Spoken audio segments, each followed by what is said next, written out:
Hello नमस्कार सम्पूर्ण साथीहरूलाई है। मैले चाहिँ भोट गरिसकेँ।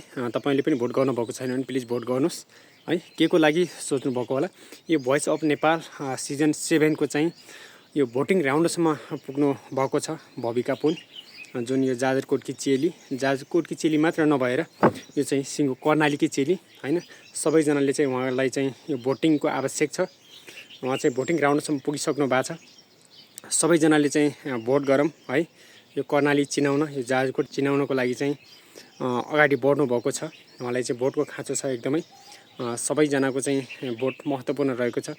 सबै साथीहरूले चाहिँ उहाँलाई चाहिँ भोटिङ गरेर चाहिँ हामीले जिताउँ भन्ने सोचका साथ म पनि अगाडि बढिरहेको छु। मैले पनि भर्खरै भोट गरेँ। तपाईहरु पनि तपाईको चाहिँ अमूल्य भोट उहाँलाई चाहिँ दिएर अगाडि बढाउनुस्। कर्णाली प्रदेशको रूपमा चाहिँ प्रतिनिधित्व गर्दैछन्, अहिले एक्लै मात्रै छन् भविका पुन। उहाँलाई चाहिँ हामी सबैले चाहिँ कर्णालीवासी अथवा हामी जाजरकोटका सबै युवाहरूले र सबैजना लागेर चाहिँ उहाँलाई चाहिँ भोटिङ गरौँ। सक्दो जति सकिन्छ त्यति भोटिङ गरौँ है साथीहरू। मैले पनि गरिसकेँ। भोटिङ चाहिँ कसरी गर्ने भन्ने कुरा म तपाईहरु दोधार पर्नुहुन्छ होला। भोटिङ चाहिँ खल्ती एप डाउनलोड गर्नु होला। खल्ती एप डाउनलोड गरिसकेपछि खल्ती एपमा गएर त्यहाँ चाहिँ भोटिङ हुन्छ। भोटिङमा चुज गरेर मैले जसरी गरिरहेको छु स्क्रिन सेयर देखाइरहेको छु, भोटिङमा चुज गरेर त्यहाँ भोटिङ चुज गर्नु होला। भोटिङमा गइसकेपछि त्यहाँ भोटिङ नाउ हुन्छ, त्यसमा क्लिक गरेर अनि सिलेक्ट चाहिँ खेम सेन्चुरीमा सिलेक्ट गरेर त्यहाँ भविका पुन देखाउँछ। भविका पुनमा गएर भोटिङ गर्न तपाईले यसरी सक्नुहुन्छ।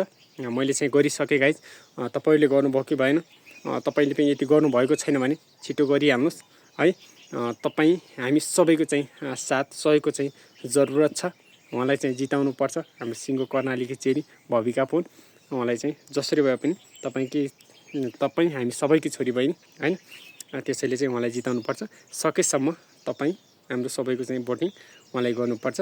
मैले गरिसकेँ। तपाईले गर्नुभएको छैन भने छिटोभन्दा छिटो गरिहाल्नुहोस् है त।